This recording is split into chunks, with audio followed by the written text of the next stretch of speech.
And then I'm sitting down with this beer. These two take their dresses off. When they take their dresses off, the tits come off as well.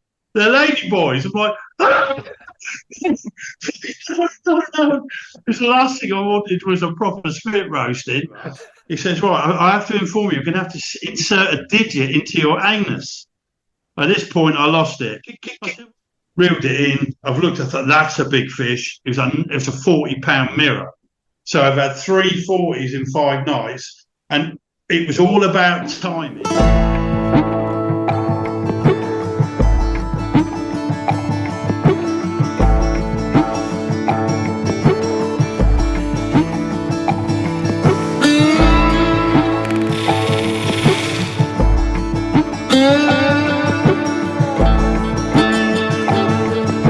Well, nice to see you again, mate.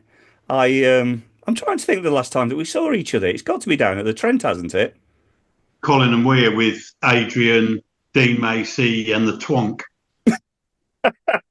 Sorry, Lawrence King, who is a Twonk. There really is a loving relationship between you two, isn't there? Every time I see it, any time I see a post between you two, it's basically just abuse. We're flying the flag to continuously abuse each other because the rest of the world is all upset and crying and their feelings are hurt. We don't have feelings. No, fair Make it play to easy. you, mate. It's the cornerstone of the great British English friendship between two good mates, and I think it's overlooked. Anyway, so I do want to catch up on your fishing because I know you've been having a few good results recently. But the main Yep. reason I'm talking to you today, you've got a new book out. We have Carping MAD 5, the final part of the trilogy. And it is going to be the last one. Yeah, the stupidity is over. I hope. I don't want any more stories, believe me. Explain this to me. It's a trilogy, and there's 5. It's 135. That's not by coincidence, or that's got to be. It's not a printing error. No, it isn't. So the story behind that, and it has cost me a lot of messaging and a lot of emails. When we did the first book, Carping MAD, we're getting to the end and we're just messing about. And I said, hey, should we do 2 books for the price of one and do a free one in the back? And he's like, yeah, let's do that. That'll be funny. So we redid the cover, put a 2 on it, and made a technical book. That technical book consisted of 6 pictures: picture of bait, picture of a hook, sharp one, picture of a fish jumping out, I think a bent rod, carrying a fish, holding it up for a photo. And that's all you need to know about fishing. So and we did that. We chucked it out and said, there you go. Value for money, 2 books for the price of one. Never imagined I'd do another book. And that was just going to be it. Roll the clock on a few years, there's another book. Someone said, what are you going to call it? I said, well, we've already cracked the joke in the first one. This is actually book 3. The second one is book 3. So we're like, okay, let's go for that then. So the second book was Carping MAD 3. When we got to the end of Carping MAD 3, I said, should we do it again? Should we do Carping MAD 4, free of charge in the back of 3? Okay, so we did another technical book, all the rigs you need to know. You turned it over, there was 2 pictures. One was a pop-up, one was a bottom bait, and that was all you needed to know about rigs. So when that came out, I'm getting email after email. Can't find 2 anywhere, mate. Where's 2? Have you got the first book? Yes, I have. Have a look in the back. Oh, yeah. So that was why we called this one Carping MAD 5, the final part of the trilogy, to hopefully avoid people saying, can't find 4, mate. But it's happened already. Right. The book's only 2 months old and it's happened already. So there's 3 of them, and that's why that is that way. Right. I've got you. So, spoiler alert, is there a part 6 in part 5? No. Right. Okay. Yeah, it's the final line says, or the final paragraph, thanks for coming with me. My story ends here. And I'm pleased I don't have to write another word with 3 books and a shed load of articles that I've written over the years. That's over 500,000 words typed. I'm done. Probably why I struggle answering messages these days. I'm just sick of it. I'm being busy at work. You can't keep a good man down. We'll see. Let's just talk about. I know it was a bit of a piss take. You put in the technical pieces in the back. How much do you actually subscribe to that theory of you need 2 rigs? And because there's a billion words in carp fishing about this rig, that rig. Put a shot on it. Shot's a bit too heavy. Put a tiny shot. Do you know what I mean? Just the endless fannying about. I'm really old school in the way that I fish. I've got 3 basic rigs in my armory, and that's all I use. How much were you fucking around when you did that? Do you actually dick around with your rigs, or are you? I tend not to change my rigs. If there's not weed about, whatever, I'll just put a wafter on. If it's weedy, I put a Ronnie on, put the bead back, fish in the weed. I don't mind a zig. And recently I've come across the multi-rig, and if I was fishing a really pressured water, I'd probably go inline lead in a multi-rig. But I tend not to change them. It's sort of more important, A, getting your ass there, and B, finding the fish, isn't it?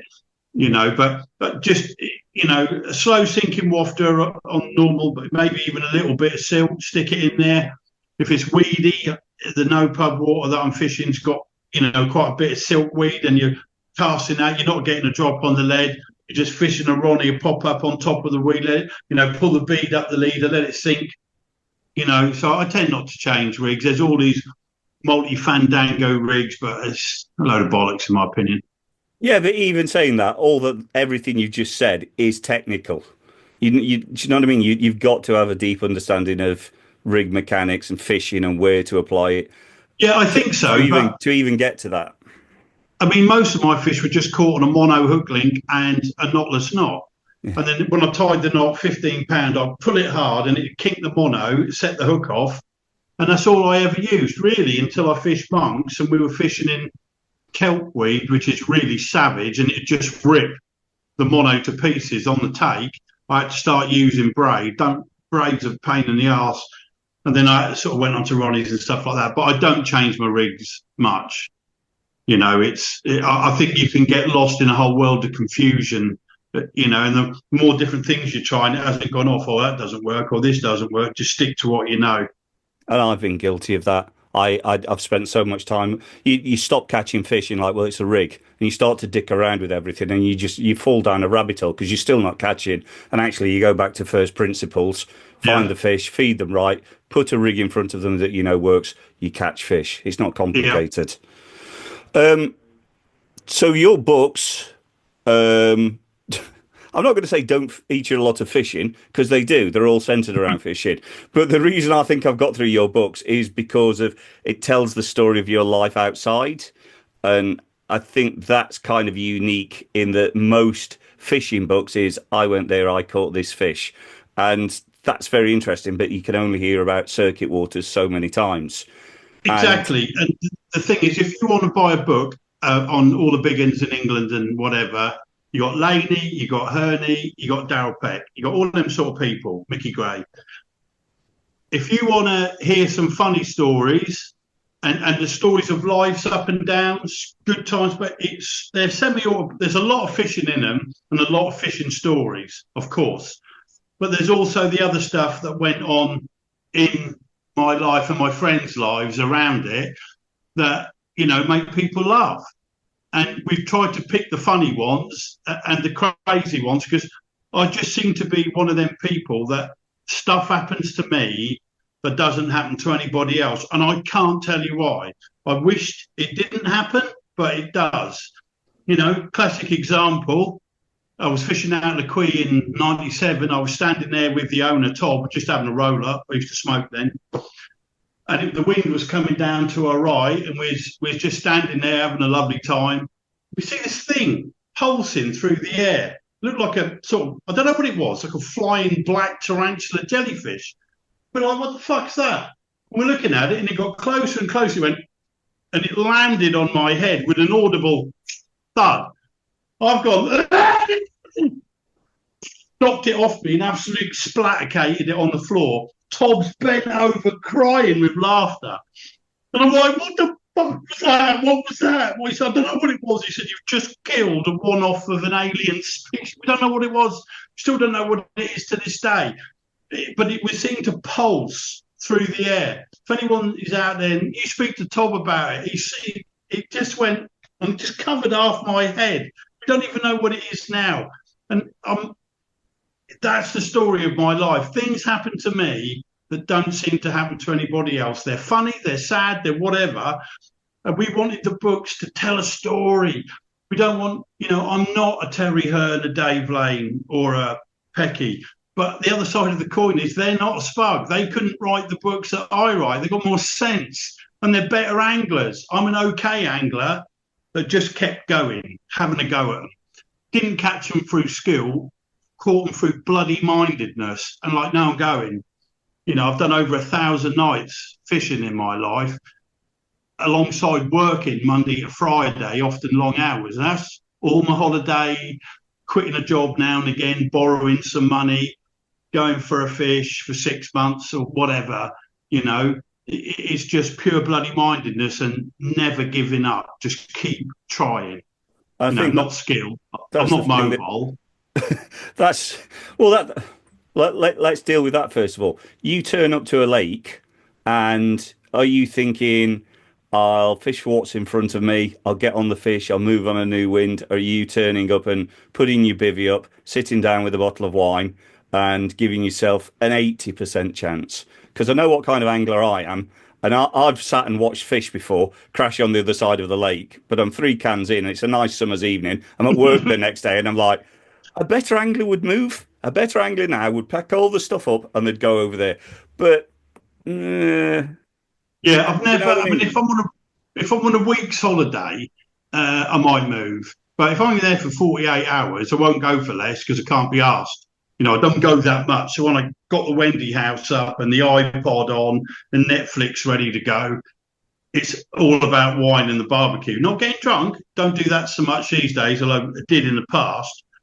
But, I'll try and get a swim. If you're on a circuit water, holding as much water in front of me, as much of the lake as I can, and just make the most of it.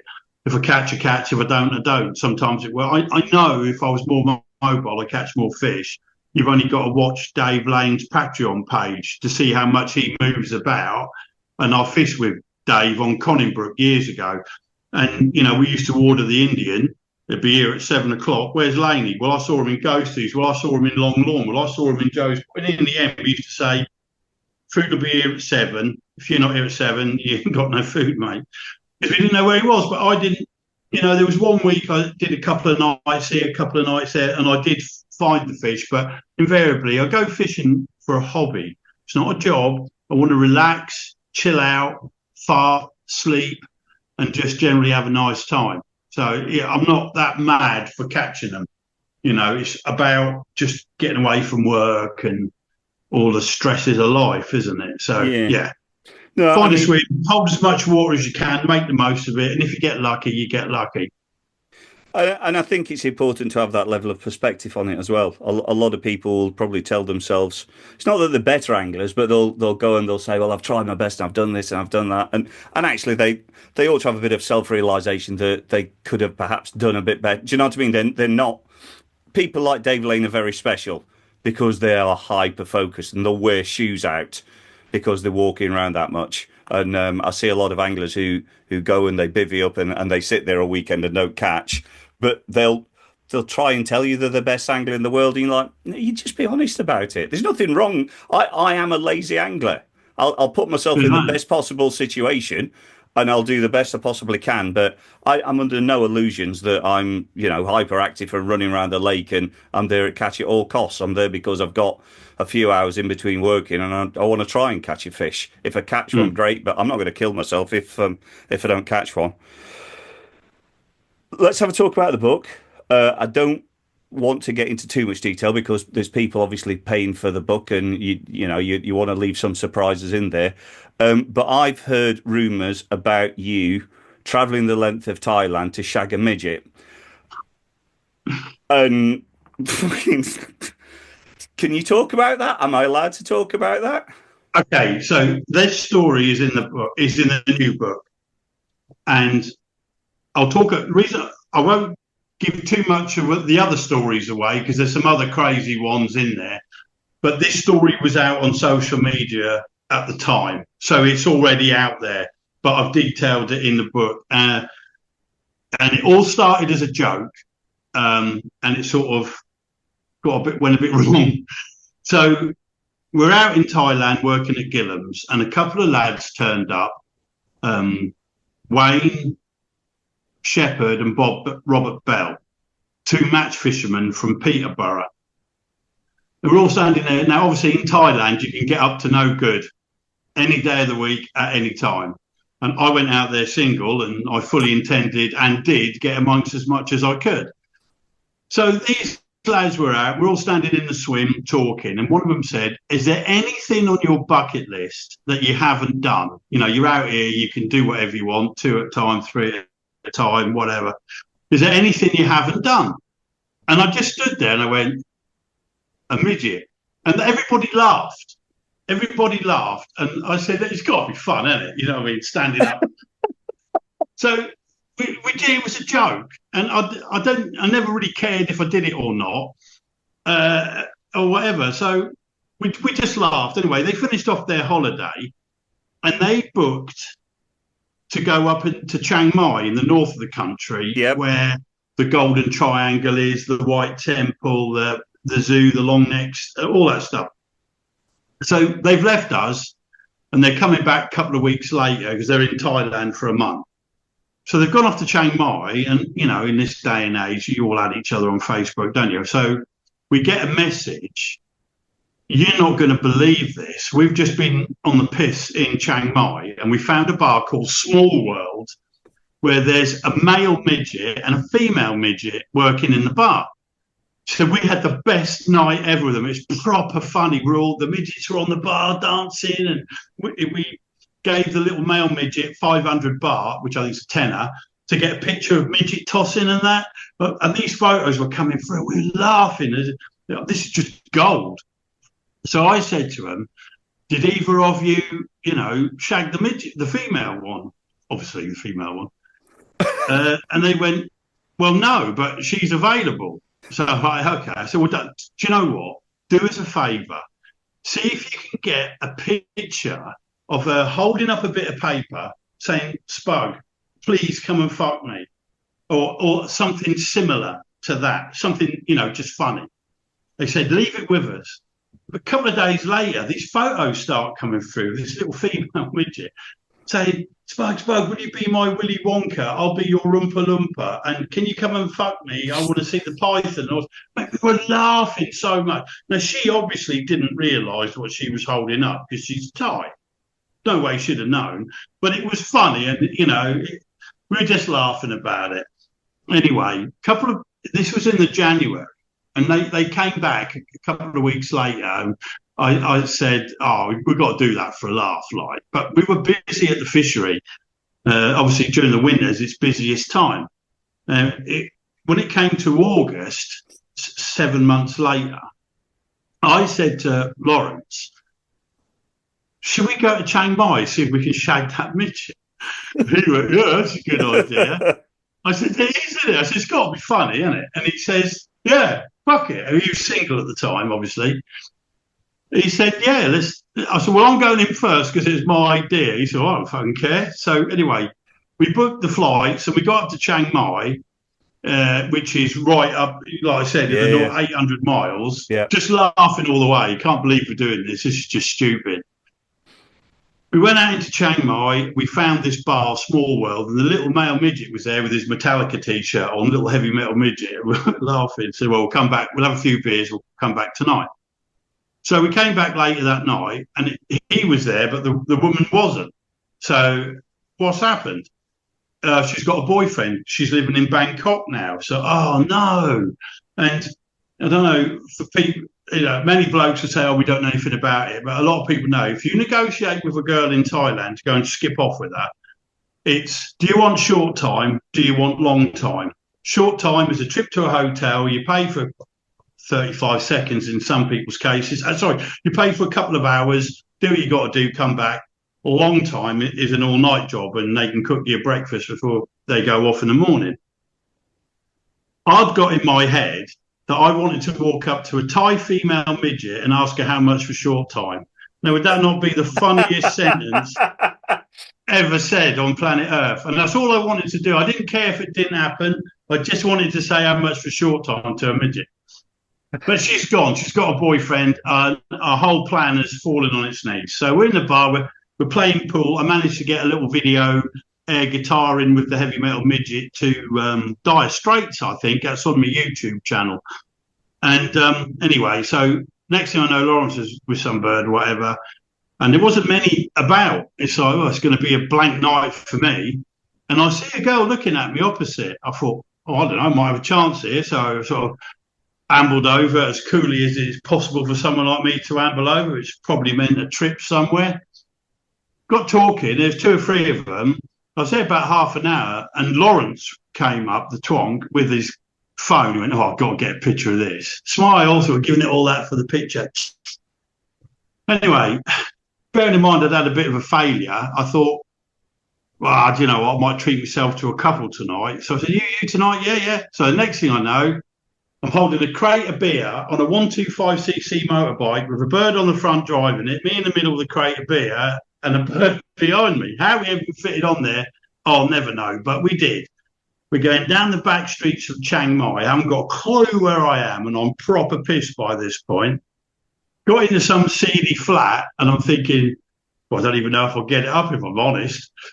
And then I'm sitting down with this beer. These 2 take their dresses off. When they take their dresses off, the tits come off as well. They're lady boys. I'm like, ah! No.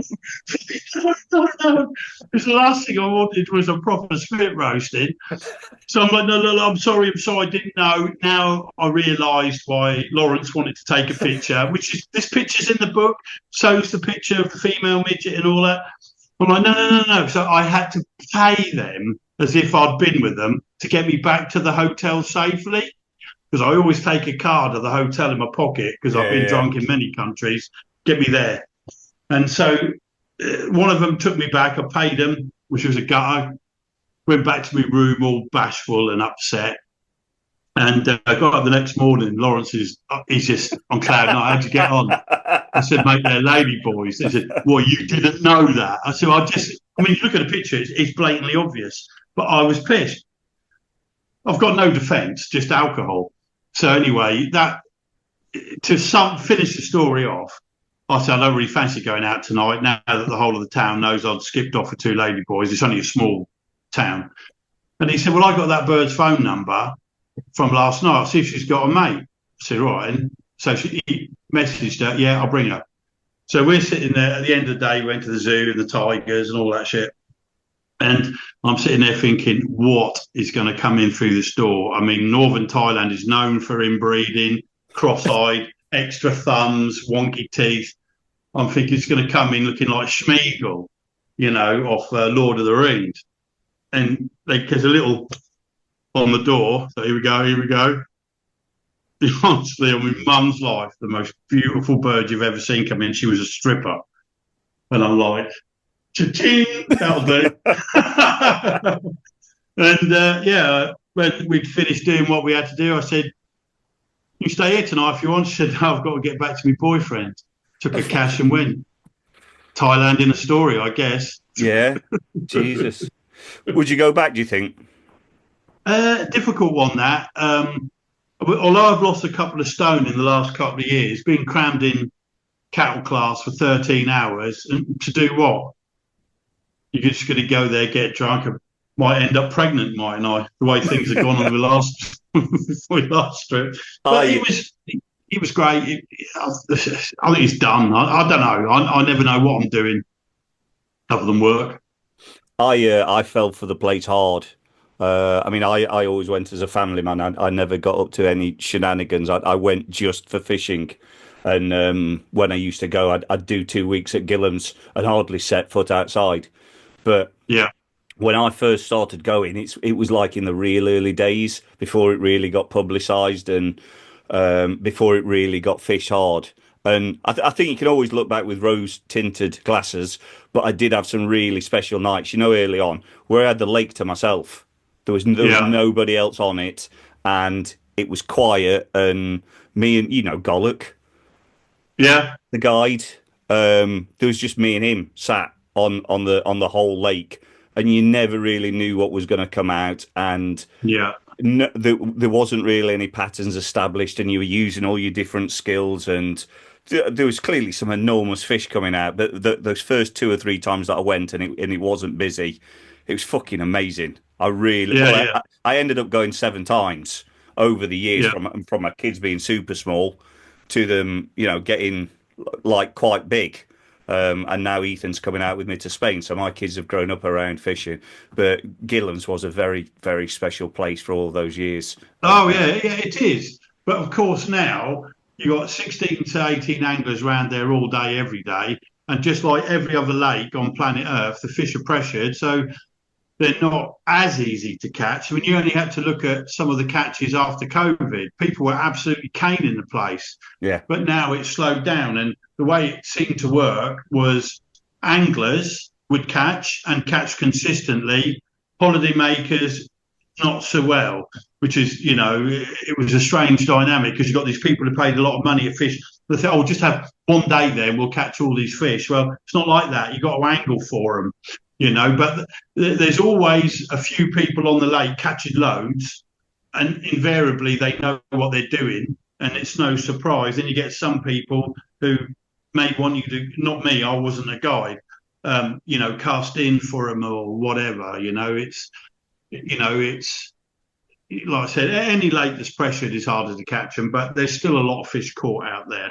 we Stuart invited us one year to. It's when he used to close it down, and he invited us out to opening week, and we sat around the table at dinner, and everyone's telling fishing stories, and most people were good lads who he'd invited. You know what I mean? Because I think it was a special week for him. He invited people back that he knew and he got on with, and he knew that the guides would have an easy time because there was decent anglers around it. But there's one guy, he proceeded to tell everybody about all the fish that he'd caught, the records he'd broken. He'd fucking anything you'd done. If you'd done 10 fish, he'd done 11 fish, and all of his 11 fish would always be fucking bigger. Met plenty of people like that.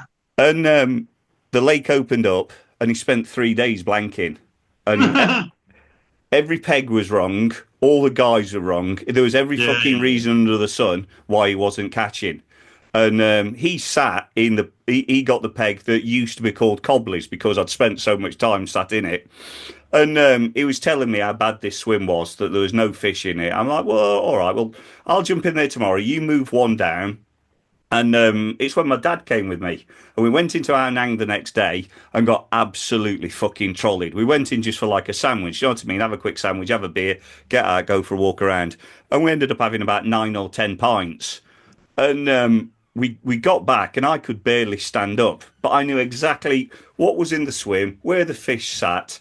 And I just got the spod rod out, marked it up because I knew where the fucking plateau was, just started banging it in, went onto the method feeder, and just started catching one after the other after the other. And I could see this guy in the next peg just keep looking down and looking down, and I just keep waving back, and I'm fucking wobbling about like this. And I ended up having 11 fish. All it's before they got massive, but they're all 60, 70, maybe 80 pound fish. And Stuart just walked up to the side of me and went, keep fucking hammering them. That guy's been fucking doing my head in all day. And I went, all right. And we just stood there having the best fucking laugh, and everyone's coming down and having a bit because we're absolutely rinsing it. But it's only because we knew what to do in the right place at the right time. Yeah, yeah. But And I'd spent a lot of time there learning how to fish it. But he was God's gift to fishing. He was convinced that he was going to fucking rinse the place, and yeah. But I loved it. Loved my time there. All the guys are incredibly hard working.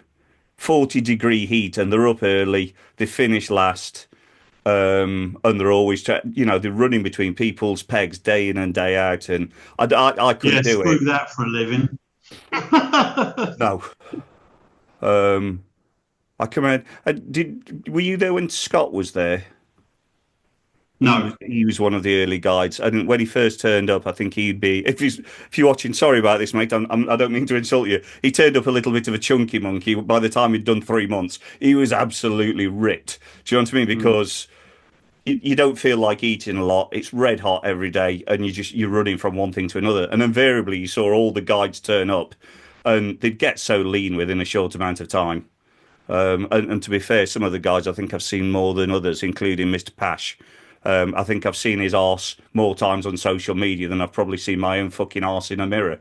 He seemed to have an ability to go out, drink, and get his arse out wherever he was. But there you go. Again, Chris, if you're watching, hello, mate. So let's get back to the book. Again, I don't want to do too much of it, but I do know that you've got the triple C challenge in it. The Triple Century Challenge. Triple Century Challenge. What's that all about? Any future girlfriends? Well, they won't be watching this. It doesn't really matter. I would have thought so. Well, I guess it's a sum up of my life, really, because, excuse me, I'm not a flat out fisherman. I don't flat out go to concerts, and I'm not the greatest looking chap in the world. But I was talking to Pecky, Daryl Peck, and funny enough, Adam Penning about the Triple Century Challenge. They say, we don't know anyone who's done it. We haven't done it. So what it is was to catch 100 UK 30s, go to 100 gigs, rock gigs all over the world, and 100 of the other. Yeah. And that's what you get when you're in the party scene and you're single most of your life. And, it was a case of, can we do 100 of each? And that would be where the final picture and the final page ended. And my story ends on the completion of the Triple Century Challenge. And that just turned out to be, girls went first years ago. Obviously, these days, looking like Penfold off Danger Mouse, being on Tinder, it doesn't work. So you can forget trying to get any challenges on that front now. Gigs were second, and the 100th UK 30 came this year, and that's the last picture, last page, end of the story. Nice. So that's what that was. So if I had to say to you, you've got to give one of those up. So from here on in, there's either no more gigs, no more fishing, no more shagging. Which one are you giving up? I think, bearing in mind I've got a stupid sense of humour, and most girls I speak to online block me immediately, and the fact that I'm not a good-looking dude, it would appear I've already given one up. I hasten to add, not that I give a fuck, I'm happily retired. Favourite concert? Well, couldn't answer that. I've been to some crackers, some epic Maiden shows. First gig in China, got the Chinese T-shirt on now, which is purely coincidental, and that is coincidental. Queen at Nebworth, 86, Freddie's last gig. I was in the crowd in Donington 88, which is the Guns N' Roses Paradise City video at the end, where it's the crowd's in black and white. I was in that crowd when the lads got killed and that.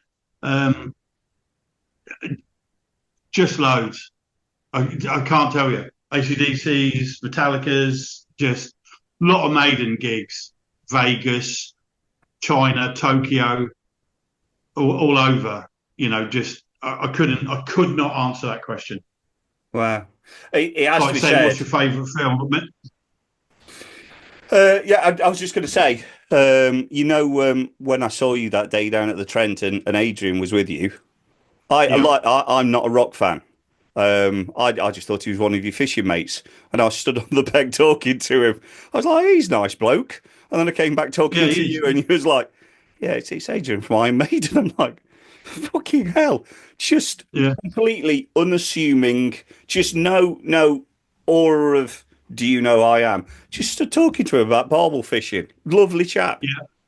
I mean, we've fished quite a few times together now, and I've never, ever seen any of what you would conceive to be a stereotypical moody rock star. Not at all. He's a hairy-assed fisherman, same as the rest of us. He's funny. He's a good angler. I mean, you get a lot of these like celeb anglers, don't you?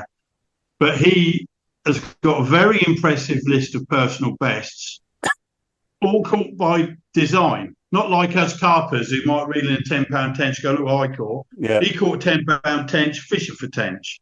£15 barbel, fishing for barbel. 4 or 5 £40 carp Right. to an £8 chub. Wow. All in England, let alone his foreign fishing. He knows what he's doing. And, you know, it's very, very good on the rivers as well. We went up the Trent and, you know, who better to take than someone who knows what they're doing. But he's just got a lovely way about him. He's got a great sense of humour. And I've never, when we don't talk about Maiden, that was one of the promises I made him. I mean, he might say something now and again. Of course, I'm all ears because I've followed him since I was 14. But he's just a nice fella. And people who have travelled the world and seen the things and the sights, they have a great, they're extremely interesting. They have this sort of knowledge. It broadens the mind, travel, doesn't it? Yeah. And he's got that, you know, aura about him. But, you know, I've said some stupid ass things in front of him and he just ignores, he just doesn't give a fuck.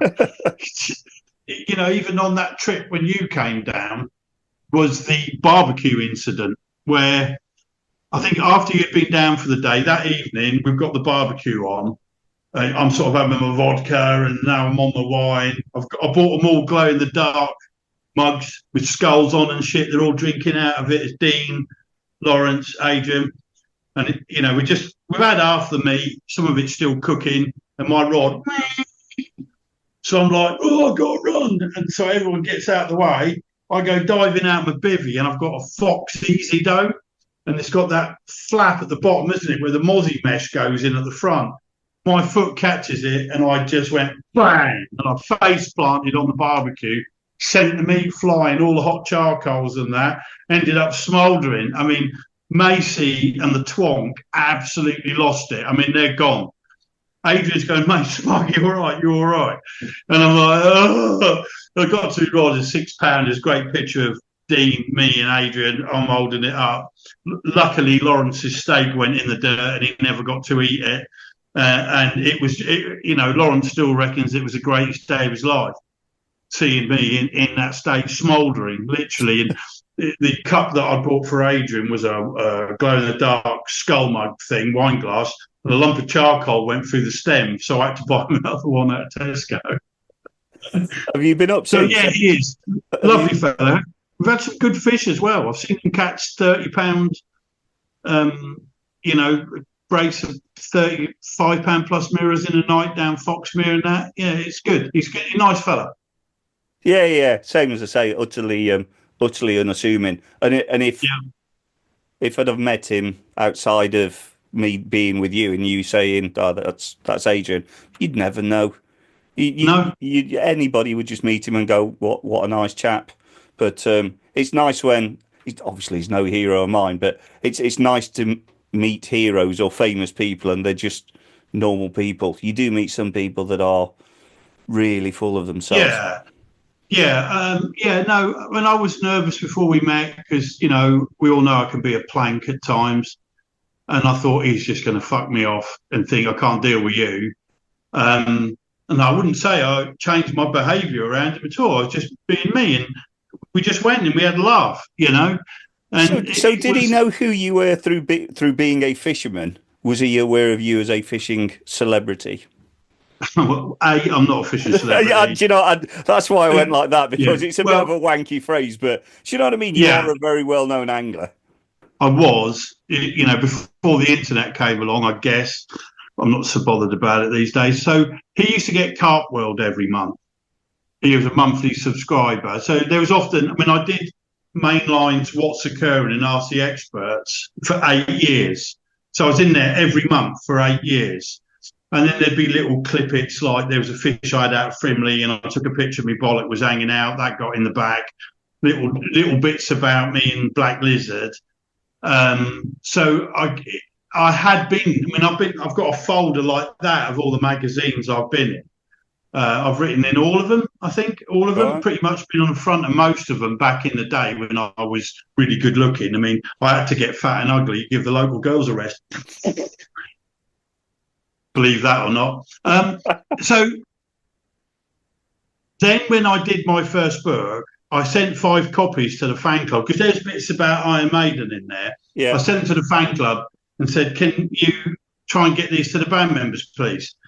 Now, unbeknownst to me, Adrian didn't get his book. Bruce, the singer, picked his up. He went into the office in London and he picked it up. And when they were rehearsing for the Final Frontier tour, they're in a hotel in Paris or something. Adrian told me this afterwards. Bruce walked in his hotel room and went, "Here you go, mate, some carp porn for you," and gave him Carping MAD. And he read it. I found out through the chap who used to run the fan club that he had read it and he liked it. So I never put any contact details in the book. So please, I want to be your friend to any of them. I just thought, just there's the book. You know, you can use it as firewood if you want. But Adrian, he found it funny. Like I say, he has got a wicked sense of humour, and there is some funny shit within all the books. And anyway, what happened was the lead singer used to charter a plane and fly it. He put 250 fans on, fly to a gig, you get to meet him, get your picture, he'd sign something. You might stay in a hotel or you might even come straight back after the gig. Well, I'd done one to Poland and the Czech Republic, and then we went out to Italy. This whole story is actually on, if you Google Spud Goes Fishing with Iron Maiden, this story comes up on the mainline website. So we've flown out to Italy and they're playing this old stately home that used to be Napoleon's house or something, big pillars everywhere and all architecture and shit. And the chap who used to run the fan club walked through, because he used to get AAA in that. He walked out the back and he found Adrian at an ornamental pond chucking in bits of bread for the carp. And he said, "Oh, what is it with you fishermen?" He said, "Just can't leave it alone, can you?" And Adrian laughed. And this chap went, he said, "Well, we got Spug on the plane."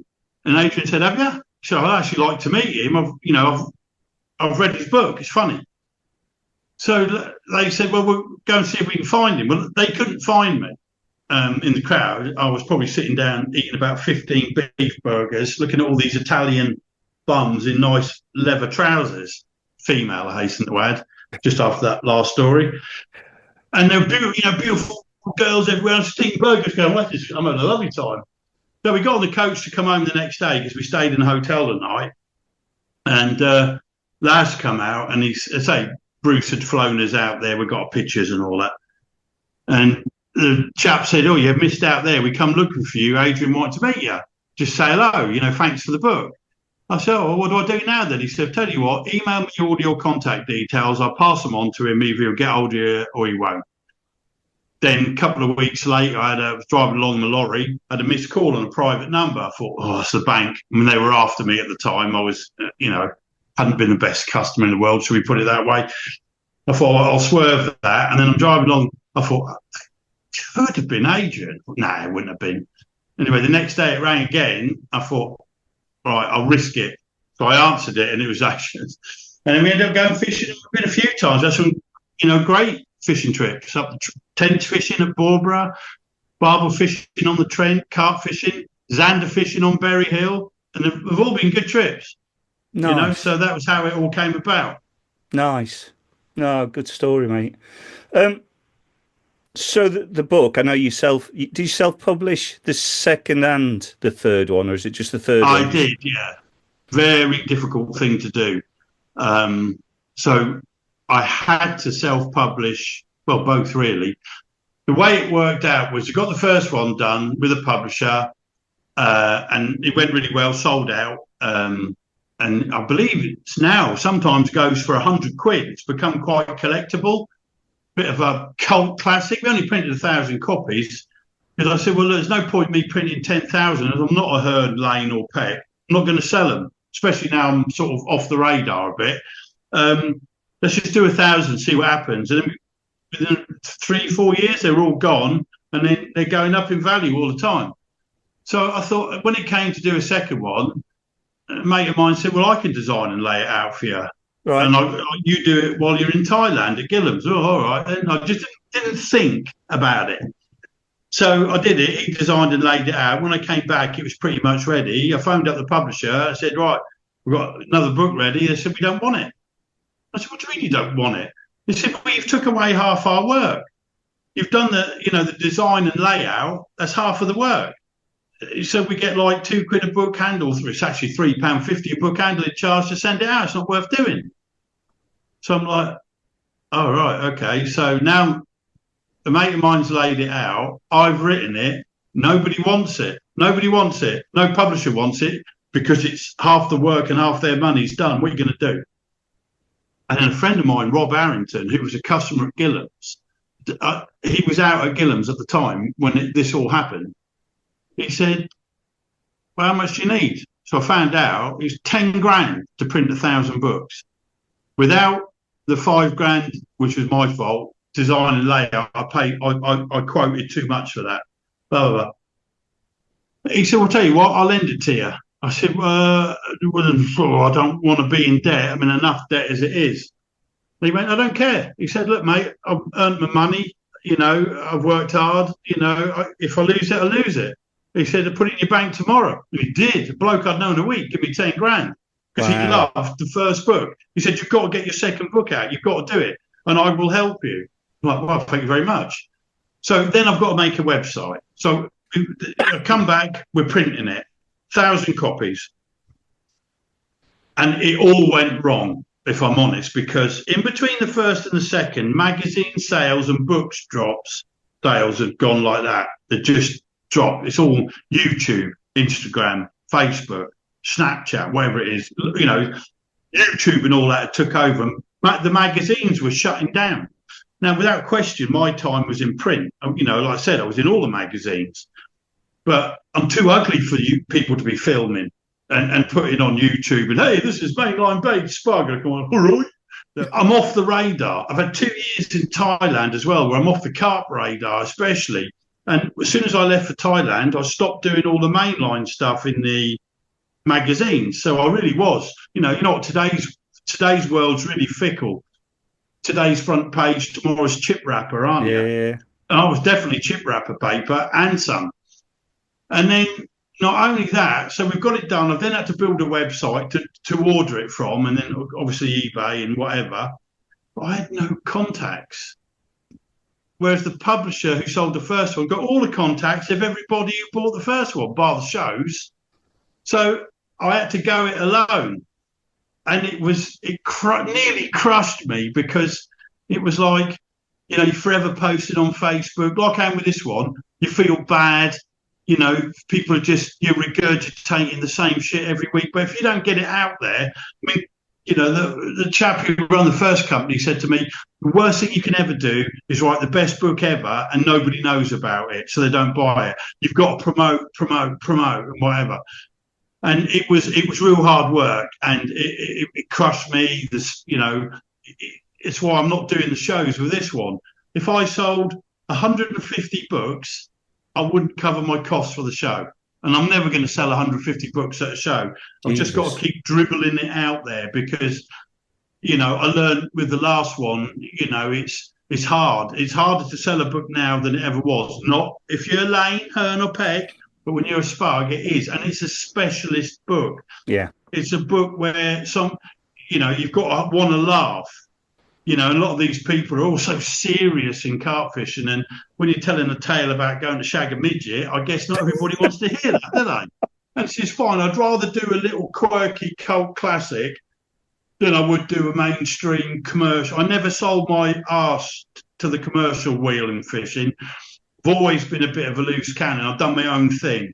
I've had many offers in the past, join this company, and I said, no, I'm not interested. I've got friends at shops who give me friends and families discount, work for Mainline, do the catch reports and that, get free sweets, have done for years. I don't want to be in the fishing world, but the books, it was very satisfying to do and very rewarding. I haven't got kids, which is probably a good thing, especially for the kids. And they're what I've left on planet Earth. They're my legacy. You know, when we eventually blow the shit out of each other with nuclear bombs, and then 1,000 years later, the aliens come down and go, these fucking idiots have all killed themselves.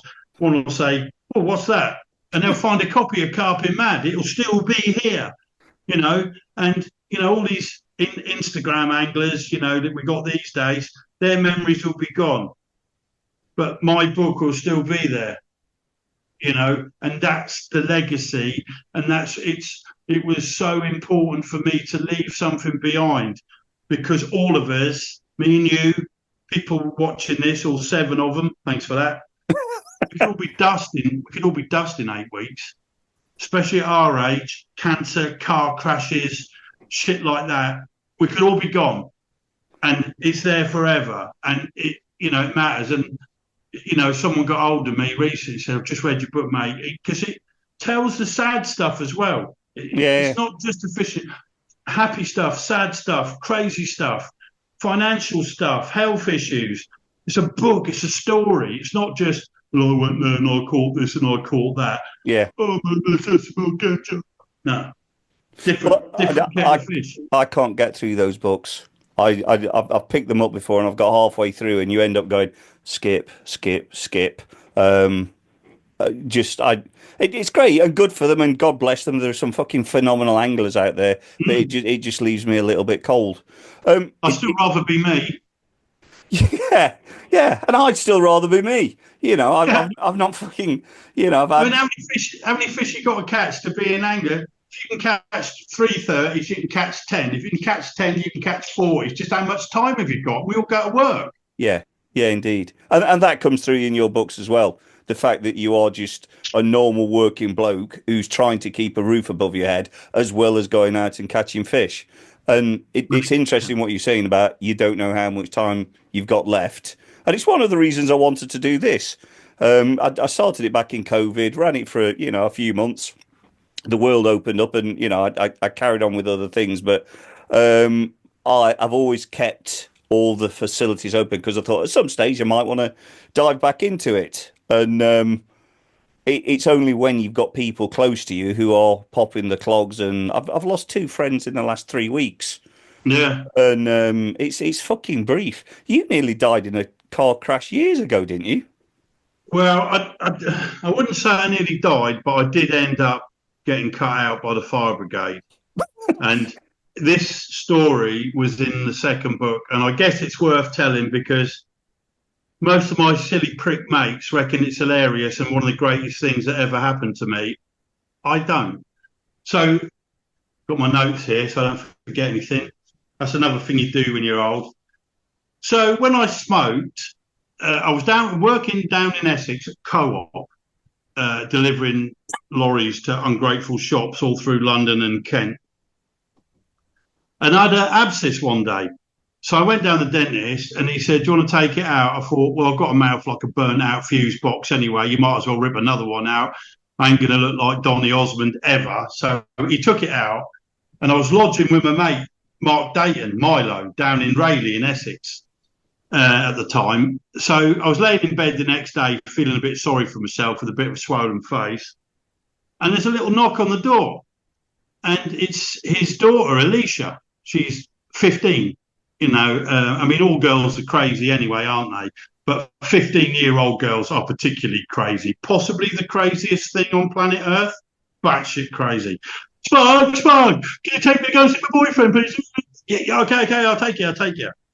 So the door was locked, obviously, because I'm laying in bed watching, I don't know, Judge Judy or something, butt naked. So I jumped out of bed, chucked my trousers on, put on an Iron Maiden North American Tour T-shirt and my mainline bomber jacket. I got this limited edition blue bomber jacket all embroidered with mainline on. So I took her off, dropped her at her boyfriend's, and I'm driving back with my faces out here, and I see Tesco Express. I thought, well, I need some petrol for work the next day. I got in there, got some petrol. I'm paying for the petrol. They got bags of sweets, 3 for £1. I thought, ooh, chocolate limes, pear drops, I'll have some of them. So I've got in the car and I'm driving back down Rayleigh, I think it was Southend Road. Put one in, pear drop, crunched it, gone. I mean, in a nanosecond. Put another one in, crunched it, gone. I thought, fuck this, I'll put 3 in.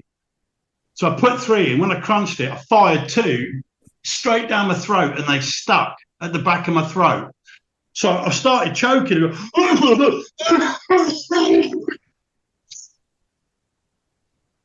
The next thing I know, everything's black, everything's silent, but I am awake. No noise, can't see anything, can't hear anything. And I'm slumped forward. Slowly, my hearing came back and I started to see light. Woke up, fighting for my breath. Can't remember if the sweets were still there. And all I could hear was this woman crying, going, oh my God, are you all right? Are you all right? And I sort of looked.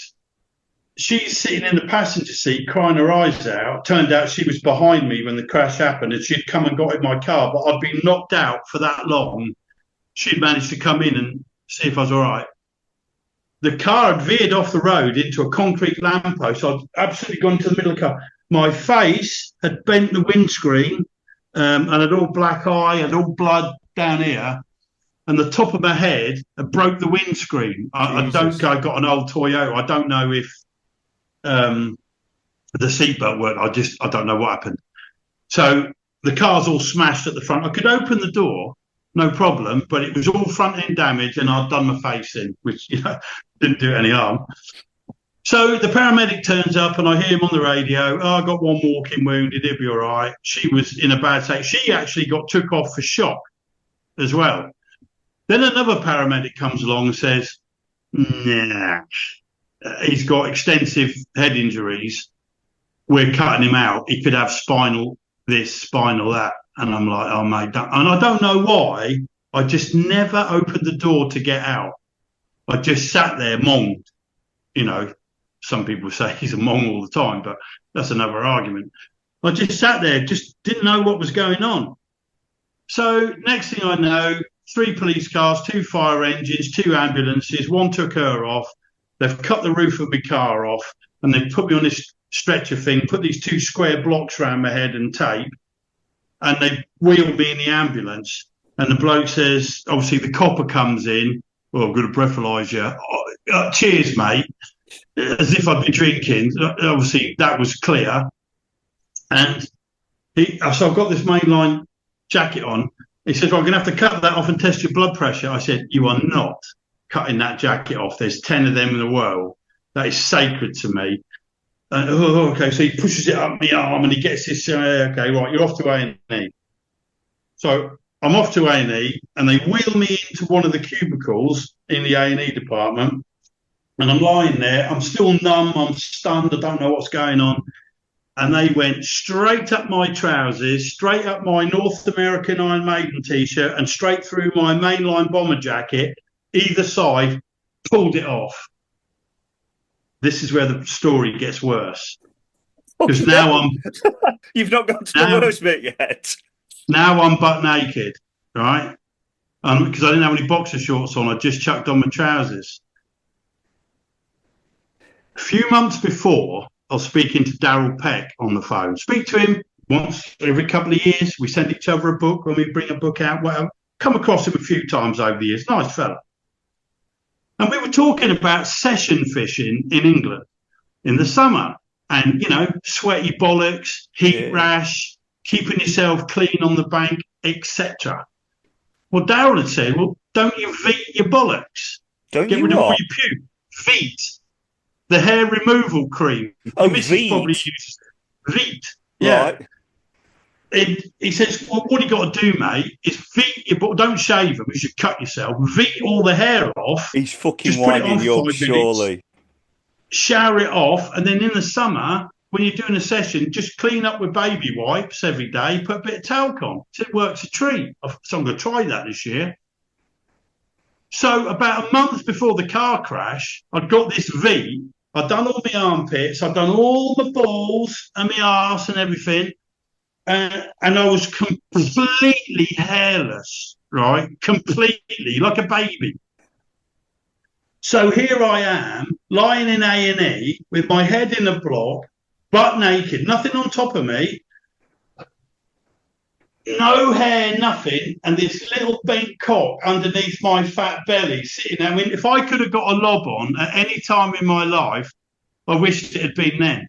Because people are walking past, they're just, all right, mate. They're looking at me, no, and I'm powerless to do anything. I mean, absolutely powerless. And I must have been there for 20, and they didn't pull the curtain at the front of the cubicle thing. And everyone's just looking at me. And not that I've got much dignity, but the 2 ounces that I had was going down and going down and going down. And then this nurse came in and she went, would you like a blanket? I mean, yes, please. At least cover me up. I must have looked like a pedo or something, whatever a pedo looks like. So anyway, a doctor walks in. He says, have you got any sensation in your back? I said, well, it feels all right. He said, have you got any numbness? I said, well, I don't know. I'm laying there with blocks on my head. He said, I'm going to have to put my thumb down your back, feeling if any discs are out, because we're expecting spinal injuries because of your crash. I'm looking, you need to tell me if you can feel everything, because if you can't and it's numb, you've got problems with your spinal cord, because this crash was quite strong. I said, oh, okay. So he rolls me over, still got this block on me, and he rolls me over. He says, right, I have to inform you, you're going to have to insert a digit into your anus. At this point, I lost it. I said, are you having a fucking laugh? I said, haven't I been through enough today? He said, I need to understand if you can feel, you've got feeling, otherwise you've got problems. I said, oh, come on, mate, you don't have to do that. I've had a bad enough day as it is. So bearing in mind, it was the day I found out that third-party insured cars cost the same as fully comp. So I was having to pay for the police recovery. I only buy 300 quid cars anyway. You know, I was fucked. So he said, no, I'm going to have to do it. And I thought, do you know what? Fuck you. Now I'm getting angry. And as he went down my back, as he stuck his finger up my arse, I tried to bite it with my arse as if I had teeth in it, tried to bite it off, just to spite him. Of course, it didn't do anything. And then I went off for an X-ray, and God knows if I've got anything permanent. I've got a bit of memory loss. Anyway, I went home with all bruised and, you know, battered. And I'll never forget, I phoned up Kev Knight from Mainline and said, mate, I've had a bad day. He's like, go on, what have you done this time, you fucking inbred? I said, I got my bum fingered by a doctor. I think it was his middle finger as well. It felt massive.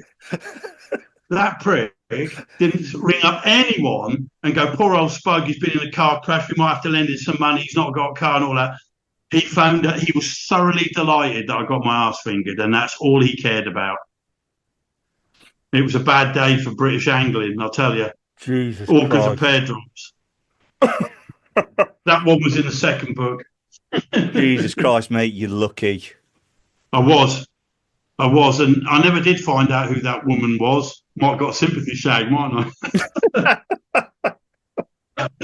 Bless her, mate. The way you fucking the way your look was going on that day, you might have got fucking bent over. Yeah, it's true. Yeah, it was funny. Poor old Alicia, and she never did last with a boyfriend. But Mark and his wife, I can't remember, Shell, they were really good that night. I did come home a battered little war hero, and they were brilliant. You know, it wasn't a great day. Just a completely out of the blue random occurrence. And perfect story for Carping MAD, but not the sort of things I actually want to happen in my life. Yeah. At all. Yeah. It's fair to say that's a pretty bad fucking day. You've been with Mainline like forever. I can't even remember you even talking about another bait. Lots of people jump around from place to place. You've got to have been with them for 30 years? Yeah, the T-shirt boys, they swap and change every week. We got back into fishing around 92. Obviously, I fished till I was 16, 17. Then it was beer, motorbikes and women. Yeah. Which, quite frankly, were more fun. And then we got back into it. And then I think we went on the boilies about 93, 94. And that all came through by speaking. The Dream Lakes and Lequia had just opened. And we'd phoned up, we were mad. I think we hadn't even caught an English 20, but we wanted to catch a French 50-pounder, and that was the way to do it, go to a commercial. Yeah. And then we got talking to Zen. He sorted us out some bait, and I just stayed with mainline then, right up through until '99 when I got offered a job at Solar. And I was there 99, 2000, 2001. And then I came back to Norfolk and went straight back on mainline. But I wrote mainline a letter saying, look, I've got a job with Lockie, got to use this bait. I'm really happy with your bait. I don't want to not use your bait, but I can't not use his. Yeah. So I thanked them for everything. And I went on to Solar whilst I was at Solar, then back to mainline. So other than the Solar times, it's 30 years. Yeah. Yeah, that's a fucking rarity. I mean, I not that, I had any affiliation with Nutrabaits, but I was on Nutrabaits for probably the same amount of time. I was using Big Fish Mix in the 90s, and that was the mainstay of my fishing for literally decades. And I still have Big Fish Mix now because I still think it works, even though that Bill and everyone else has, Bill and everyone else has moved on. But I still bank on it for certain waters. If you could choose one of their baits through the years, well, which one have you caught the most fish on? Which have you been most successful on? And if you had to point at one to take to a new water to catch your fish, which would you take? There's a carpy. Fucking hell, it's like turning into a proper carp podcast. That was actually a proper... Yeah, what the fuck are you doing? Sort yourself out. More midgets. Well, I mean, to be honest, I've never really struggled on any of their baits, but a pineapple bastard, you can't go far wrong with them, can you? Yeah. Pineapple high vis pop-up if you need a pop-up, or, sort of yellowy wafter. But, I love the Grange. I love the Pulse. I whacked Frimley on the Pulse. The Frimley had seen so much Pulse. It was like heroin to them. Right. And, I had an opportunity to fish there. And, it was great. Activate was great. The Cell. I mean, I'd done the catch reports for 8 years, and I'm still running their Twitter account at the moment, although I'm desperately trying to get off it because I've done so many catch reports in my life. I did Solars for 4 years, from 98 to 2001, then Mainlines for 2006, 2014, then Gillam's for 2 years. And now I've been running Twitter for Mainline for about 3 years. And I've got to say, as much as I adore Mainline and all the people involved, I've had enough. Been very when I caught a fish. Oh, it's drilling. But yeah, we used to do let me just grab it. So I've got one here.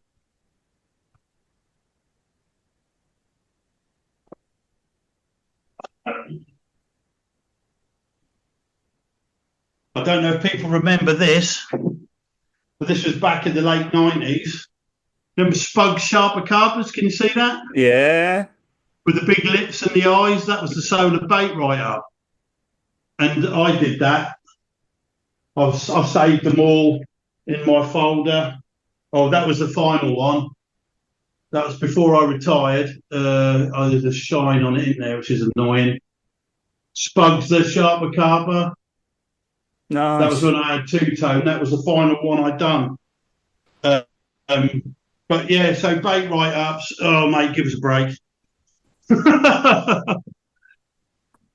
So how did catching that fish change you or change your life? Was it I've caught it and you moved on with life, or did it actually change stuff for you? Well, both really, because at the end of the day, a fish is a fish, isn't it? Yeah. But it was at the time, it was a big capture. It was the worst. Right, when I landed it, 2nd of June 2001, it was two-tone was 56.5 pounds. It was the biggest. It was the current record fish, although it just dropped down in weight from its 59.7 when it took the record. Mm-hmm. And it was the biggest fish in the country. It was the second biggest carp landed in England when it went in my net. And back in them days, the lads who fished for the big uns in England, your Hernies and all that, didn't go to France. But I'd already caught a 50 in France. Yeah. So it actually made me only the 4th British angler to get a 50 in England and in France. Okay. And you're going back to a time when there was only 4 or 5 50s in England, maybe couple of secret ones in the cons and the fisheries and stuff, Harrow, stuff like that. But the ones that we knew about, there was a handful. And it was really weird experience because I just went fishing. I'd fished there the week before. I'd been bang on the fish for 5 nights with them topping above me. I couldn't buy a bite. Come back on the Friday. Everyone's fishing the other side of the pond on a new wind. I'm looking to the bay where I knew there had been for 10 days because I'd had a week's holiday and I'd been on them. And before I got round there, I'd seen 3 show and then I thought they're still here. And I caught it. It was just normal fishing. I think I saw it poke its head out. At the time, I thought it was the friendly mirror, which is £37. But looking at it now, it was him or whatever it was. And I caught a fish.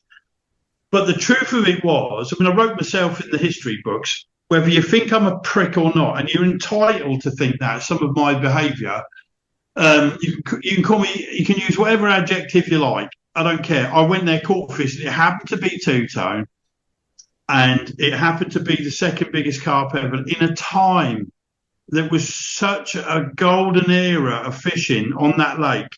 You know, I spoke to Dave Woods about it. We all say Save with the famous 5, Malin and all that stuff. That's the best fishing England ever had for socials, catching big fish for the first time. The second best fishing was us lot on Conningbrooke, Jackson, Forward, Lane, Lockie, Terry had just fished on it, whatever. We're all down there. That was just under Save. So I'm there in its golden era. I've caught the big one, and it was, I mean, it was a dream come true, obviously, and it still makes me pinch myself today. But I got a lot of adulation, a lot of, oh, you're the man, you're the man. But it sat really badly with me because I'm not the man. I fished with some of the best anglers in England, and certainly there's other good anglers out there I might not fish with, but they're no better than what I have fished with. I have fished with, you know, over the years, and I know I'm not that man. And then everyone's telling me, you're the man, you're the man. And I'm like, inside, I'm like, you're not. You just went down, flicked a pop-up out on the edge of the weed, you're just angling, you know, and it felt really uncomfortable. I mean, don't get me wrong, I was delighted I caught it. Of course I was. But I'm not a hero. I'm an anti-hero. I fight the establishment more than I do suck up to it. I've always been like that. Like I said, a bit of a loose cannon. And I didn't want people to think I was the man. I mean, when we caught it, I was as pissed as a fart. And, you know, because there was a big drinking culture on Conningbrooke, and it never did night bites. Right. So we'd spend 3 hours getting the rods in, and let's get the barbie on. Let's see who can get cross-eyed first by drinking so much. And it's usually me. And the night the rod rattled off, it was at about 10 to midnight. I'd had a litre of red wine, 4 tins of John Smith's, and I'm starting to feel squiffy.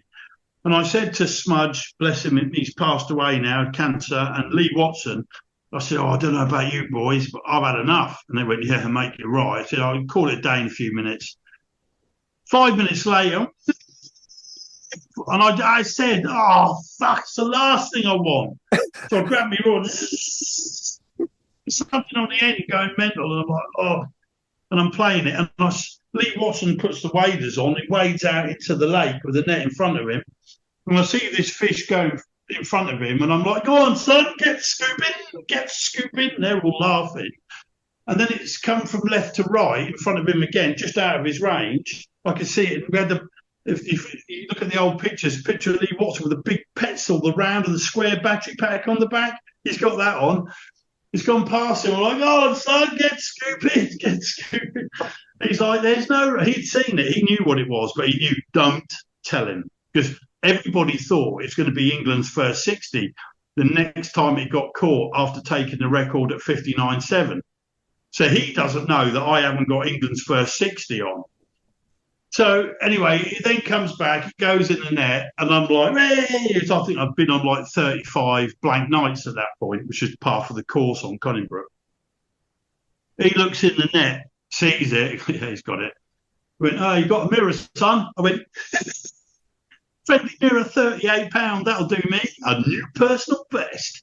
He said, it ain't that one, mate, it's the big one. And I'm like, what? He said, it's the big one. I went, oh, fuck off, Lee. I said, friendly will do me. He said, Spark, I'm telling you, you've got the big one. And I dropped my rod and I said, I don't believe you.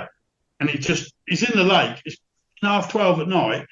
Bends round and it's just this little cod in there. It's enormous. Yeah, it was in. And it was a very strange experience. Obviously, it's the greatest thing that ever happened to me in fishing. But it was very odd.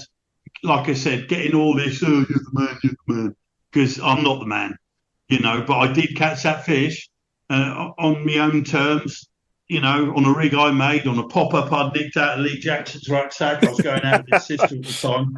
He used to make these little yellow pop-ups, which Solar ended up bringing out. It was Jacko Pops. Right. And they were amazing. And I'd nicked a thing because me and his sister were dating. And, it was a moment in time. It was history, and people remember it to this day. People still come up to me now and go, I remember when you caught that. And it was in all the comics and that, but it did. See, the thing about fishing is this. Some people, not so much these days, they think that, it's all internet now, Instagram anglers who are more worried about how many followers they've got than how many fish they put in their net, let's face it. But there was always a perception, if you're in the mags, you're another Terry Earn. But that's not the case, because there's many, many great anglers out there that I fished with that you never heard of. So when you buy a golf magazine or a Formula One magazine, if it's Tiger Woods or whoever it is now, or Michael Schumacher or Hamilton, they are the man. Yeah. But when you pick up a fishing mag, it could be because the magazines used to suck up to the advertisers so much, which I understand because they needed to get the cover costs down. I mean, I believe at one point Cartwell would have been 24 quid to buy if it didn't have the adverts in it, or 14 quid, whatever it was.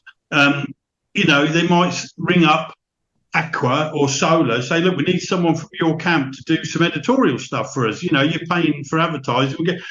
And there's an old granny in the workshop that goes, my boy Billy goes fishing, I'll use him. So you see Billy in the magazine, who the fuck's that? Because it's not a representation of the skills that are out there. And, I've been in the mags all over, but I always felt like a bit of a pretender because I know I've got a reasonable grasp of the basics and I can catch fish, but by no stretch of the imagination am I the man. And neither do I want to be the man. Let everybody else who thinks they are, let them do that. Let them do the how to tie a hook on shit. That's just not my bag. Have you heard of imposter syndrome? Is that what I am? No. There is a psychological condition called imposter syndrome, where no matter how successful you are at something, no matter how good you are at something, you're in a situation and you look around and you think, well, I shouldn't be here for these reasons. And you tell yourself, and very, very successful people get it. They get to a situation where they're like, well, I shouldn't be here. They look around and they think everyone's better than them. And it is. In answer to the question, no, I haven't heard of it. But the thing was, I was, it was like when I first hit the magazines in 1998, 26 years ago now, I was in them a lot for Liquid. And I did unlock the code at Liquid, definitely. I mean, when we made the Gauntlet Challenge VHS video, which is now on DVD, North versus South, this is in the year 2000. I was the captain of the Northern team. Lee Jackson was the captain of the Southern team. And it was 2 points for a 20, 4 for a 30, 6 for a 40, 15 for a 50, something like that. And we all 2 teams of 10, and it just says a points thing. And we won it. And that week, there was 200 fish landed between 20 people. I actually had 40 of them fish. And, I whacked it. I'd got the right swim. I'd got the right tactics. I knew just what to do at the Queen. And I'd been in all the magazines, supposed record hall and all this stuff. But in my heart of hearts, I love Liquid and I love all the people around it. it's not Cassine, is it? Don't get me wrong, it doesn't confess to be Cassine or the Orient or Lac de Deux, whatever. And I kind of felt you're getting all this attention for a commercial fishery lake. Go catch one from Cassine. Go get a 70 out of Orient. Like Daryl's done. I mean, that is proper. So that's where I got to. But then, so I learned to fish at the Quay under Tom's guidance, feeding the lead down and all that stuff. But it was in my heart of hearts. I knew I'd grown up reading Hutchie's books. It wasn't Cassine, it wasn't the Orient. But like in Leque's defence, it doesn't confess to be. It doesn't say, "Hey, we think we are." It's a coach trip, lovely food, great fishing. Come and have a holiday. It's not professing, but I was getting the adoration of being in the magazines and people making the presumption that I was Hearn-esque, and I knew I wasn't. That's what I'm saying. If those fish were Cassine fish and it was a haul like Daryl's out of Orient, maybe I'd have felt more comfortable with it. But then all of a sudden, I've caught two-tone from a lake with a reputation as being absolutely rock hard, where you can only beat Terry Hearn if you catch it. And this idiot's turned up and called it drunk. Fathom that. Yeah, but you caught it. You caught it on your terms. You turned up, you cast the rod. It was your rig that you. Do you know what? You caught it. Yeah, and to be fair, I knew the fish were there. Nobody else did. I'd fished it for a week. I was bang on the money with my casting. I fished it perfectly, and there have been times when I've had some major results where I have fished it perfectly. But I've had more failures than I've had successes by a long way. But over that period of years, by keep going and keep trying and keep having a go at them, every now and again, you get a little red letter day. And then over the space, 20, 30, 40 years, whatever it may be, you've got a few red letter days, and all of a sudden, you've got your 100 UK 30s, your 6 Norfolk 40s, you've caught 2, whatever it may be, because I've just kept going. And the greatest thing that will ever catch me fish is not a wonder rig, is making the effort to go. Yeah, it's time, without a shadow of a doubt. It's time. If you're there and the fish aren't feeding, there's nothing you can do. They won't eat. No, and they might feed next week. And I know of people, they're playing the benefit system. We've got about 1,000 kids. They're on the gravy train and they're fishing 4 nights a week. But you know what? Good luck to you. I don't care. But if you think those fish, even if you're catching 40s every week, if you think those fish mean as much as people who work Monday to Friday and might get 1 or 2 nights a month, if you think your fish mean what their fish don't, you're completely disillusioned, because they don't. And I guess that's what I represent in fishing, is your average working man who fished when he could. This year I've only done 20 nights. Right. Which isn't that much, but I'll be busy with a book and a new job and whatever. Somehow I've managed 4 40s at right place, right time.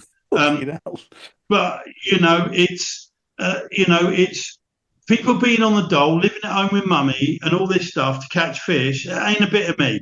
I pay my rent, I work hard, I pay my taxes, I fish when I can, and I cook awful chili con carnes. That's me, And it's, who wants to be a doler just to catch a fish? It's up to them. You live your life how you want to live, but don't tell me, hey, look at this fish I caught, when I know you're just grinding it out on the dole. Mate, I think that's a good place to leave it. That's a fantastic sentiment. Believe it or not, we've done an hour and a half, and there's still a load more things for us to talk about, but I think we can do that another day. But I think you encapsulated very, very well what fishing means to you and the reason why you've been successful. And I think, just to finish off as well, this you're saying you're not a Hearn and you're not a Lane, but they don't publicise the times that they don't catch. The times where you don't catch. And in your mind, you're looking at that going, well, I didn't catch them. But other anglers don't talk about the times when they don't catch. They don't talk about the 40 nights that they went without a fish. And I think just that fact alone, you've done 20 nights and you've done 4 40s this year. Mm. I should really, I've before we go, tell the story of the two £40 commons, because it's Go quite on, poignant. go on. So, John Mulroney, Ucky, and Christian Price run a no publicity water a very long way away from here. Ucky, John Mulroney, we call him Ucky. This won't be long, and it's kind of sad and it's kind of happy. Me and Ucky met at a charity Fish with the Stars thing, if there is such a thing. Got off on the wrong foot. Nobody's fault. And then we ended up falling in love with each other. And Ucky said, how many more 30s do you need for your triple century challenge? I said, about 12. He said, join my lake. I know it's a long way from you, but there's only a few 25 members. And if you fish during the week, you probably got it to yourself. And, you can get something going. So anyway, cut a long story short, that book, those fish are in the book, and I call it Eddie's Lake. Okay. And I got him and Christian agreed that I could fish their lake and that I could use the pictures in my book, although not put them on social media. Thank you very much. So I started fishing there. Christian came to see me. I'd met John Ucky, and he turned out he'd got the first copy of Carping MAD and he enjoyed it, and I gave him a copy of the third, and we was having a lovely time getting to talk to him on the phone regularly, blah, blah, blah. Got the book done, got it out there, and about 2 months ago, or 3 months ago now, where I was talking to Christian on the phone, we were going to an Almighty concert and that's not the God Squad, that's the rock band, in Cambridge at the end of November. And he said, Spuggy, because my favourite week of the year is the last week of October, first week of November. I think that's prime bite time. The fish weights are up and it's just prime. Yeah. I mean, you get Duffer's Fortnight in May, don't you? But you book that holiday from work and the sun's come out early and they're spawning, or it's still cold and they're not feeding, but guaranteed end of October through to January, prime time. He knew I was coming down because, like I said, it's too far away for me to fish regularly. So I use it like France, where I go down for a week and I put the bait in, try and catch them, blah, blah, blah. So anyway, I was speaking to Christian on the phone and he said, Spug, I really want you to get a 40 out of my lake. He said, you've done your 130s now, by the time you get there at the end of October, November, there'll be 8 40s in there. Now, during the summer, after they've spawned, that goes down to 3. And then throughout the summer, they slowly build up again. And now before they spawn, you've got about 8 40s to go at. And I said, yeah. He said, I want you to get that 40. I said, okay, fine. I'm going to go for it. Fuck me. 10 days later, we lost Christian to undiagnosed heart disease. And we were all absolutely gutted. Absolute salt of the earth person that we all loved, yeah. Only young, 50. Ucky, everyone was really gutted. And I thought, I can't go. I just can't go. I don't even know if I ever want to go there again. They'd help me. It was all about the book, the new book. Anyway, I thought about it and I thought, with his passion for his lakes and how much he just gave everything to these lakes that he runs, he would want me to go and try and catch that 40. He wanted me to do that. And I thought, I've got to do it for him in his honour. Which is why I want to tell the story, because it's fresh. It's only 2 months ago. You're right. And I phoned up Ucky. I said, I've changed my mind, mate. I'm coming. He said, right. I said, and I've never said this in my life. You've got the gist of me now, everyone. I said, I'm going to come down and catch a 40 in honour of Christian. I'm going to do it for him because he told me he wanted me to get it done. And he's like, okay. So I've driven the 3 to 4 hours to get there, and I'm setting up. Now, years ago at the brook, Lee Jackson always used to pay the lake to bring him luck. So I've done that ever since. So I always put in 20p, because if you put in 50p or £1, you're being an arrogant prick with your money. So just be a little humble payment. So I'm setting up. This lad James is there. I said, right, I'm paying the lake. I'm putting in 40p. I'm paying the lake because I'm going to catch a 40 for Christian. And he went, "Oh, nice one, mate." So anyway, he went off and he told me spots. He said, because I got one out of 20 wraps straight ahead. He go, one left, 21. Righto. So anyway, the wind is hacking and I struggle baiting up the spots, but I get them done in the end. And in the end, my left-hand rod, where the wind's coming in, I checked it because it's all silkweed there. You have to fish, like I said, the pop-up on top of the silkweed.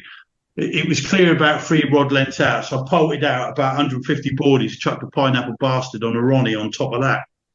Put them out long, 24 hours blank. Now, if you get them going in there, you can get 5 fish in 24 hours on one rod. But I'm 24 hours blanking. I think, oh, fucking hell. And then the 21 rat rod goes, get it in the net. Oh, that's a good one. 40 pound common, 40 pound two. I'm like, oh, I've done it for Christian. I've done it for Christian. Happy days.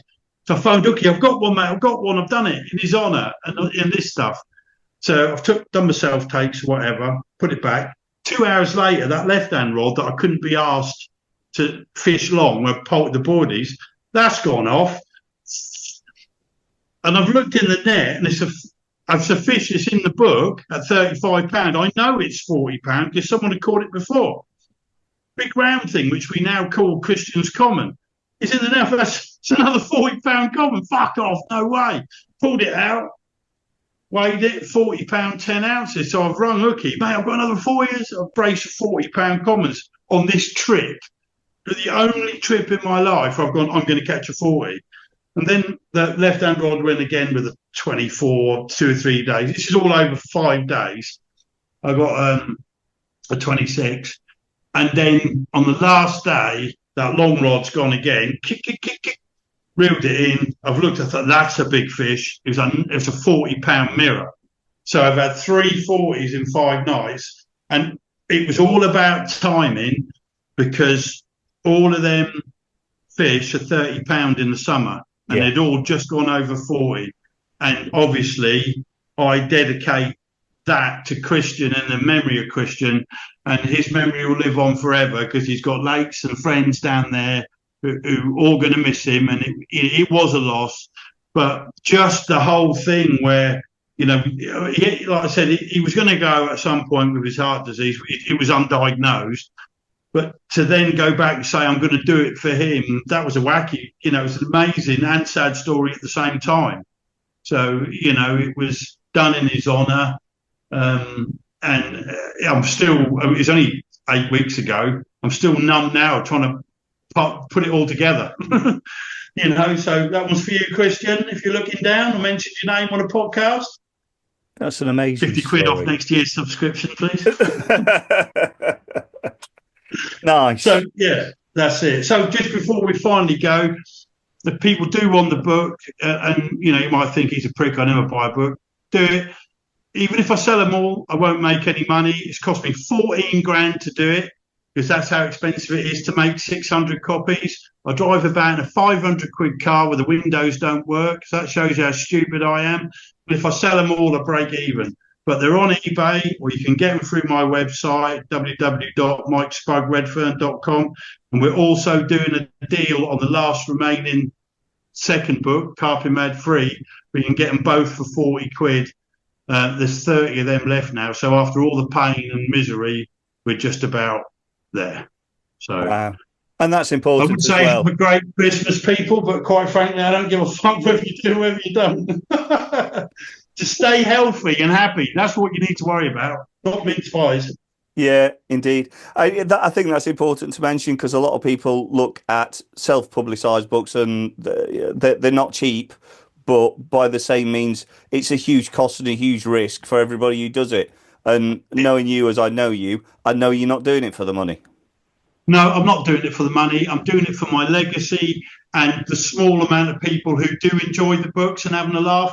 And you can say you've done something different. You took a risk. You had the bollocks to write some stupid stuff to make people laugh, but it's all true. And it's, like I said, I don't want these stories in my life anymore. Peace and quiet, peace and love, man. It's all good. But I have had a load. I mean, there's a story of someone falling on a barbecue, 7 weeks in hospital, 3rd-degree burns, suicide attempts. the bloke getting murdered behind us in the first book at West Warwick, the Turkish drug dealer, allegedly drug dealer, got shot and put the gunshots woke me up. Just down the towpath from us, there's police everywhere. Why me? I don't know. But if you think I'm doing it for the money, you got it all wrong. This book has cost 14 grand to make, and I ain't never had any money. I cashed in a company pension to do this, one I paid in 2 years ago, and it was worth about, I don't know, £100 a month if I get to 67. What's that going to be? Packet of Iron Brew and some Durex? Yeah. But it was enough to get me out of debt and pay for the book. And the little bit that's left, I've tucked into savings. So when Bridget, my car, eventually explodes, I get another one. And that's it. And if I get the money back, I don't even care if I don't get it all back. I mean, no rush to sell it. You know, it's there's so many costs involved. Every book that goes out, £3.50 a book handling charge. You have to pay storage because I'm not sending them out. I can't. I'm too busy. I'm up at 4:15 in the morning, sit down 7 at night. You know, driving lorries, feeding chickens, being the working man, and it just is what it is. But it's there if you want to have a laugh. You know, you can tap me up from a website or whatever, and there are some funny stories, and we're just having a laugh and sticking our finger up to all the woke crap that goes on. That's a topic for another day. That Don't get me on that. We really could get into that because that is a passion project of mine. Don't say that, you hurt my feelings. I'm sorry. I'll go on Twitter and I'll apologise to everybody that I've offended. So Christmas is looming. If somebody wanted a book before Christmas for somebody that they care about, when's the last that they should be reaching out to you? Good question, because I found that out yesterday. We're shutting down on the last day of dispatch is Friday the 20th of December, and then I'm going to probably delist them till the 2nd of January because I don't have the books. The publisher, the printer, Bill, he's got them. He's sending them out. Cool, good stuff. All right. You know, again, so the week before, sort of 13th, 14th, 15th, really starting to get up against it if you want one. We'll dispatch on the 20th, and they're coming there pretty quick. So you know, if they'd like to wait, if not, wait till the New Year. Wait till Valentine's Day. It's the perfect gift to get your bird frothing at the gash.